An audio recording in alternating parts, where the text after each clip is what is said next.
এর জন্যে কবর জিয়ারত হলো একটা আমল।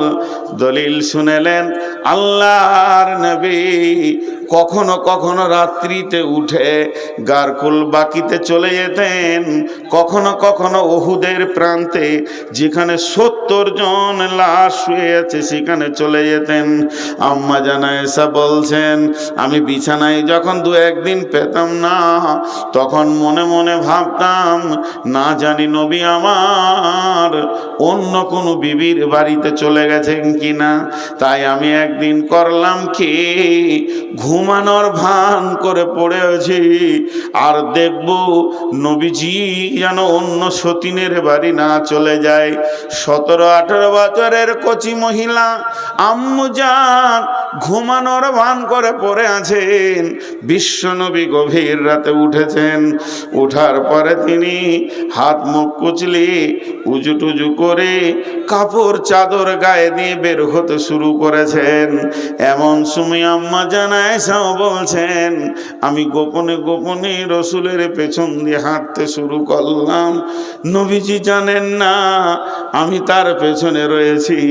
আমি দেখলাম বিশ্বনবী কোথাও গেলেন না, সোজা গারকুল বাকিতে যেখানে 12,000 শহীদ শুয়ে রয়েছে সেই কবরের পাশে ওই চাঁদনি রাত্রিতে সাদা কাপড় পরে আমার হাবিব ফজর পর্যন্ত দাঁড়িয়ে দাঁড়িয়ে কাটিয়ে দিলেন।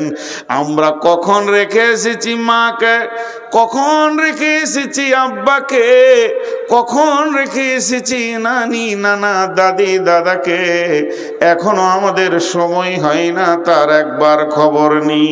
আল্লাহ তাবারাক ওয়া তাআলা বলছেন, মিন আইয়িন খালাকাহু মিন নুতফাতিন খালাকাহু ফাকাদ্দারা সুম্মা সাবিলা ইয়াসসারা সুম্মা আমাতাহু ফাআকবারা।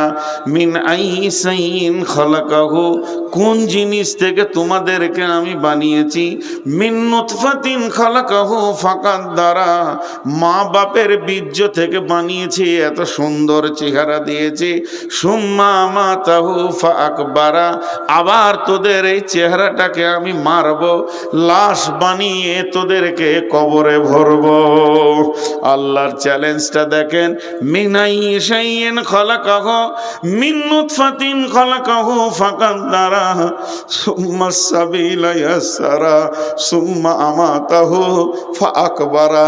বিশ্ববাসীরে, যে দিন থেকে তোদেরকে আমি বানিয়েছি, 2টি বীর্যকে এক জায়গায় শুক্রাণু ডিম্বাণুকে করে তোর মতো সুন্দর পুরুষটাকে আমি বের করলাম, মহিলাকে বের করলাম। সুম্মা সাবিলা ইয়াসসারা, যে রাস্তা দিয়ে তুমি পৃথিবীতে এসেছো এটা সোনার দরজা নয়, বরং পেচ্ছাবের রাস্তা দিয়ে 2 বার বের হয়েছো। একবার বাপের পেচ্ছাবের রাস্তা দিয়ে, আর একবার মায়ের পেচ্ছাবের রাস্তা দিয়ে তুমি পৃথিবীতে এসেছো। কিসের এত তোমার অহংকার? সুম্মা সাবিলা ইয়াসসারা, আমি সেটাকে আসান করে দিয়েছিলাম, তবেই মা তোমাকে পৃথিবীতে এনেছি। সুম্মা আমাতাহু ফাআকবারা, এরপরে তোমাকে আমি আল্লাহ মারব, মরার পরে তোমাকে কবরের ভিতরে আমি নিয়ে যাব। পৃথিবীর কোনো শক্তি আটকে দিতে পারবে না। একবার খবির ডাকাতের কবরের পাশে গিয়ে তুমি দাঁড়াও, যদিও সেটা নেগেটিভ, তারপরও তোমার বিবেকের চেতনা বলবে 500টা মার্ডার করার পরও খবিরকে আজরাইল ছাড়ে নাই, 1000টা মার্ডার করার পরও কালু ডাকাতকে কবরে নীরবে শুতে হয়েছে। তাহাজ্জুদের নামাজে জলিল চাচার কোনো দিন কামাই ছিল না, সেও যেন কবরে এসে ঘুমিয়ে গেছে। অতএব বন্ধুরে, আমার আল্লাহ ক্লিয়ার বলে দিয়েছেন, তোমরা রেডি হয়ে যাও, একদিন তোমাদেরকে আমি কবরে শুয়াবো। উস্তাদ, আমার কতক্ষণ আর 15 মিনিট? জি ভাই, অনেক কথা হয়ে গেল।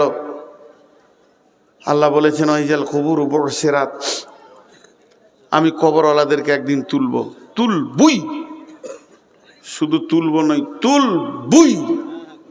আমার চ্যালেঞ্জ আছে, ওদেরকে কবর থেকে তুলবো। হায় আল্লাহ, শুধু তা নয়, আফালা ইয়ালামু ইযা বু'সিরা মা ফিল কুবুর, কবরে কি পাঠানো হয়েছে তুমি কি জানো? তুমি জানো না?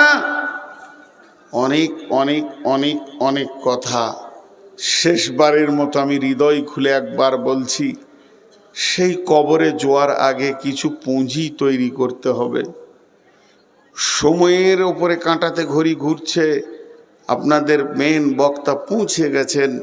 শুধু আপনাদের কাছে আমি সন্তান হিসেবে আবার বলছি, কদিন আগে ভাসাইপাকুর এসেছিলাম, যতবার ডাকবেন ততবার আসবো। কোনো আল্লাহর গোলাম আছেন একটা 20-50 হাজার টাকা দেওয়ার? কেউ আছেন? আবার একটা কথা আপনাদের সামনে তুলে ধরব। শুধু একটা আমল বলেছি, কবরের পাশে 2 দিন দাঁড়ান, 2 দিন। কাউকে নিয়েন না, বন্ধু বান্ধব নিয়ে যান না, একা যাবেন। চুপচাপ কবরবাসীর সঙ্গে 2টো কথা বলে আসবেন। কেমন আছো তোমরা? কোন জায়গায় আছো? বীরভূমে আমাদের ওখানে একটা ন্যাশনাল হাইওয়ের পাশে গোরস্থান আছে। কোন বুদ্ধিমান লিখেছে তা জানি না, লেখাটা বড় সত্য। লেখা আছে, হে পথিক, তুমি তোমার চলার পথে আমাদের জন্য দোয়া করে যাও। 3টি ভাষা লিখেছে। প্রথম লাইনটা, হে পথিক কিছুক্ষণ দাঁড়াও, দোয়া করে যাও। দ্বিতীয় লাইনে লিখেছে, হে পথিক